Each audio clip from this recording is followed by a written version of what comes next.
Hey everyone, welcome back to Installation 00, and in today's Law and Theory, we're going to dive deeper into the domain and theorise on the purpose of Epitaph, both the location and the new book Halo Epitaph, and how its location, the law that surrounds it, and the Didact may relate to the Chief.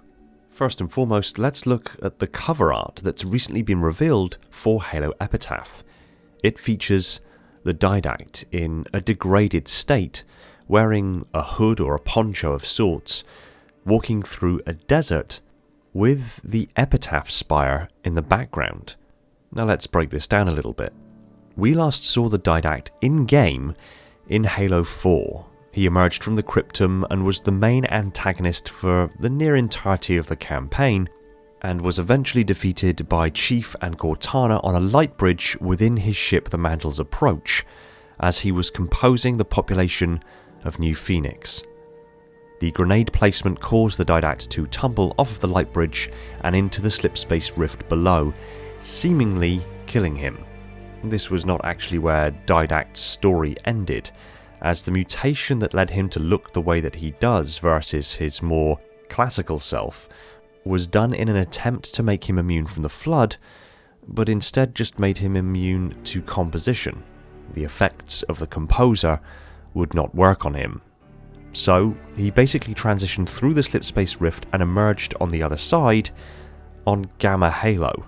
Here he slaughtered Black Team, employed the help of Static Carillon, and went about the task of accessing more composers. Chief, along with Blue Team, would once again interrupt his plans, and after a pitched battle, Chief would confront the Didact in the control room of Gamma Halo, where Static Carillon would actually help the Chief eject the portion of the ring that had the control room on it and send it careening towards the Composer's Forge. It would then teleport Chief clear, and thus leave the Didact to be exposed to the combined effects of multiple Composers at once. And this time, it actually worked. His physical body was destroyed, but his essence was composed and drawn into the domain. And this is where we find him in this new novel. Having been composed and been stripped of his power, his physical body, and now in a deteriorated state, he wanders the deserts within the domain towards the Epitaph Spire. Now, Epitaph is a very interesting location. It is thought to be the burial site of Mendicant Bias, a contender-class AI created by the Didact and the Master Builder following the Human-Foreigner War. Mendicant Bias would eventually be tasked with the defense of the entirety of the Ecumene Council, and when the Flood started mounting its offensive against the Ecumene, Mendicant was tasked with interrogating the Gravemind to find a weakness. As it was, the Gravemind did some interrogating of its own, and induced the logic plague within Mendicant, causing him to switch sides and work for the Flood. This included horrific experimentation on ancient humans on Installation 07, the cleansing of the Sanshayam home system using a halo, the attack on Maythrillion, the Forerunner capital world, the destruction of the Greater Ark, the origin point for the larger senescent array of halos, and eventually the final battle against Forerunner forces that culminated in the firing of the halos and Mendicant's utter defeat at the hands of his opponent, Offensive Bias. Immediately following his defeat, Mendicant's core matrix was split into several subdivisions and taken to the Ark for study and imprisonment beneath one of the Ark's great deserts.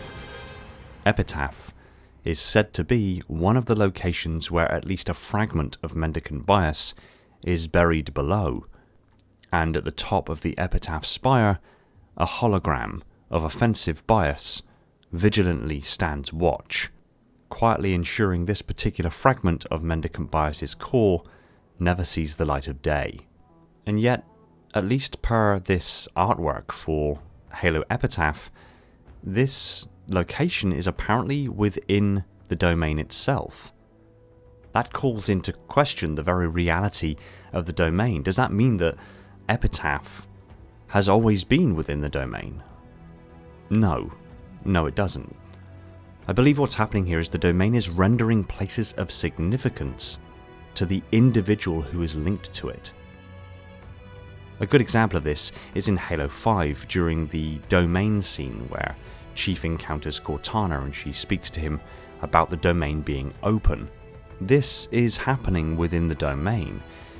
During the events of Halo 4, Chief had his evolution accelerated by the Librarian, and she unlocked aspects of his gene song, which granted him many gifts, one of them being an immunity to the Composer, which saved his life when he was on Ivanov Station, but also granted him some other interesting perks associated with his gene song, one of which is an ability to connect to the domain.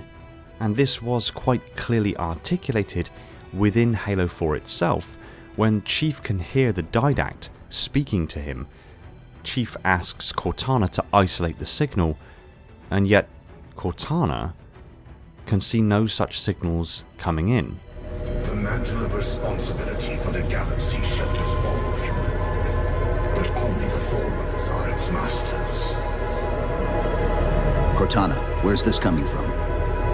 Where's what coming from? The Didact's voice. I'm not picking up anything, Chief. He's there. Keep trying. The reason being is because it's not a broadcast, it's not a wireless communication signal that's reaching his armor that Chief is hearing, otherwise Cortana would be hearing it as well. No, this is happening in his subconscious. His mind has been opened to the domain, but he is relatively inexperienced and unable to comprehend what is being articulated to him beyond the disembodied voice of the Didact. Fast forward the clock to Halo 5 and we get this scene where Chief is within the domain. He's not actually physically within the domain, his subconscious has gone to the domain, is accessing the domain. His physical body is still within the only facility, Argent Moon. This metaphysical experience is Chief's mind connecting to the domain and finally having some degree of visual feedback, so to speak, to actually give him a sense of what the domain is. But even with this immense breakthrough, he's still struggling to fully interpret what the domain is trying to show him. Or in this particular instance, what Cortana is trying to show him through the domain. So Didact's essence, his composed form, walking through the domain version of the immense deserts in the Ark and the Epitaph Spire, aren't actual physical manifestations of the real location, but instead bear a significance to the Didact himself. In Didact's case, Mendicant bias represents a significant failure on the part of the Didact. Could be argued at being the origin point, in truth, of the cascading events that ultimately led to the fall of his entire species, the cleansing of the galaxy and his own fall from grace. Had the domain still been active following his imprisonment by the Librarian, it is possible that the domain could have healed his mind from the biological equivalent of the logic plague he was no doubt suffering from after his prolonged exposure to the Gravemind. But due to Halo's firing and his failure to prevent that from happening, the domain shut down, causing his madness to persist, and all of these events can be ultimately traced back to his failure to recognize the threat of the Flood sooner, and the failure to notice his greatest creation, Mendicant bias, had already turned against them, and began the series of events that led to the mass genocide of the galaxy, and his ideological failure of the upholding of the mantle of responsibility. But there are also further parallels between the Didact and the Chief. There was an advert for Halo on the new Xbox console which showed Chief wearing a poncho walking through a desert. Now this desert just happens to be the Great Desert on the Ark, which also just so happens to be the burial location of Mendicant bias, but this isn't near the Epitaph Spire. So how could this be Mendicant? How could this be the burial location of Mendicant? Well, Mendicant Bias is a contender class AI. A contender class AI is numerous AI minds working in unison. And like I said, when Offensive defeated Mendicant, he split him into multiple splintered fragments which were recovered and transported to the Ark for examination and imprisonment. One such fragment was on the key ship that was eventually found by the early Sanchayum and became the crown stone of High Charity. It stands to reason that others exist, as reuniting these disparate fragments could ultimately bring Mendicant Bias back to full power. Keeping these fragments separated likely aids in keeping him imprisoned. Mendicant was imprisoned with one thought: atonement. Now, it's unclear if this was or was not in connection with the domain, but this does appear to be the modus operandi of the Forerunner. Imprisonment or punishment of an individual or a being is usually used in tandem with a connection to the domain. Didact was exiled for 1,000 years earlier on in the Forerunner Flood War, and was held in a krypton on Earth, during which time he was in connection with the domain. When he was imprisoned again by his wife the Librarian, it was intended that he would be imprisoned within his cryptum for 100,000 years in connection to the domain. Even Forerunner Juridicals, for example, which are kind of the law enforcement of the Forerunner Ecumene, are basically fallen Forerunner individuals who have been imprisoned within the juridical carapace. Within, their bodies are withered and are kept alive by the juridical carapace. They become utterly unable to live outside of the carapace, they become dependent upon it, but their minds remain sustained and also in perpetual connection with the domain. And that's when we get to the final parallels. Chief himself has been sealed within a domain. It happened at the end of Halo 5. Now, he was seemingly in that cryptum for only a short time, but within the cryptum and in connection with the domain, time would likely pass significantly differently. This is again not unusual for Forerunner constructs. So now we get to the pinnacle of this theory. What if this advert never happened in real life? What if this advert actually happened while Chief and Blue Team were sealed within the cryptum during the events of Halo 5?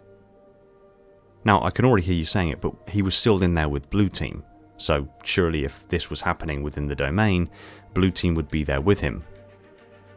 No, they wouldn't. Because the other members of Blue Team didn't have their gene songs accelerated, didn't have their evolution accelerated and unlocked. They weren't given the ability to access the domain by the Librarian. Only Chief was. Which means the other 3 members of Blue Team are just in a kind of limbo. But Chief, he's free to access the domain. And the domain may have presented this exact scene to him. Walking through a desert, coming across the burial site of one of Mendicant Bias's fragments. That fragment waking up and conversing to him. Because again, if this is happening within the domain, there's no reason that Mendicant Bias has to remain imprisoned underneath the sands. He could, at will, rise up through the metaphorical sands of the domain and converse with Chief.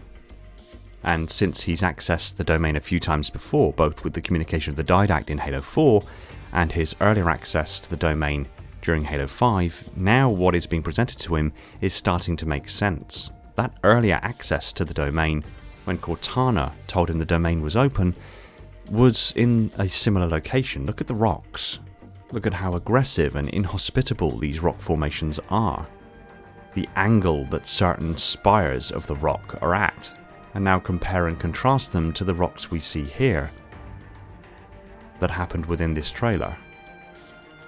And again contrast these with the actual rocks of the Desert of the Ark that we see in Halo 3.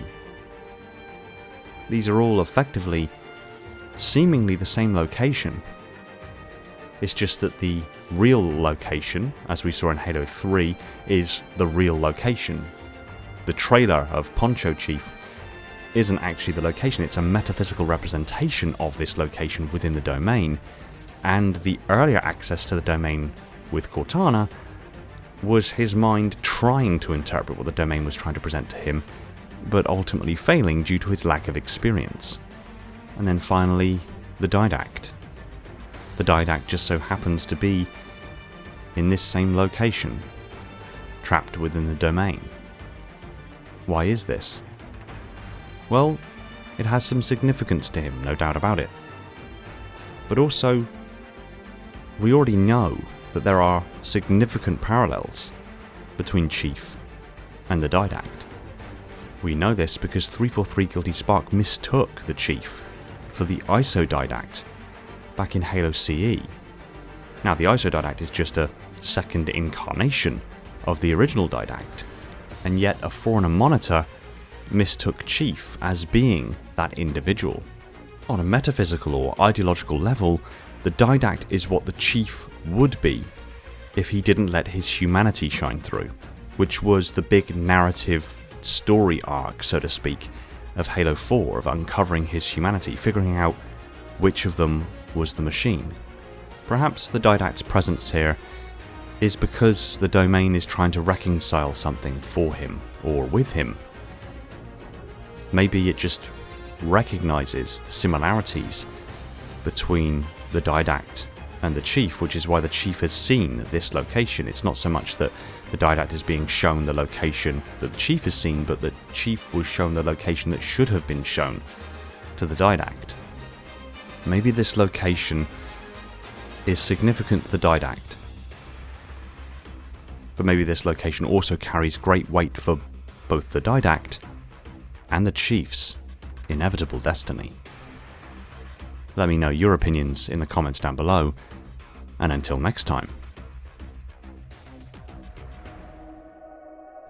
Thanks for watching. If I could respectfully ask, if you enjoyed this video, consider hitting the subscribe button and the little bell icon so you're told the second a new video hits the shelves. Hit this video with a like if you enjoyed, and if not, it's not a problem. And be sure to pop a comment below to throw me an idea on what you want to see next. Massive thanks to my awesome patrons, Spartan10148, the Metarch of my facility, Falcon, Prophet, Leon, Sylphia, Mikhail, and Irrefutable, the monitors of the array, Darian, Flaming Halo, Cameron, Spartan0137, the Cave Potato, Andrew, Shia, Dakota, and Ghost, my diligent sub-monitors, my fleet of Strato Sentinels, and my loyal enforcers, and all other patrons who have supported the channel and helped keep the domain operational. Huge props and recognition to Todd Morrison, Spartan137, Wesley Stuckey, and Jacob Kemp for jumping on as Tier 0 Transcendent YouTube members. You guys are epic. Shout out to John for reasons.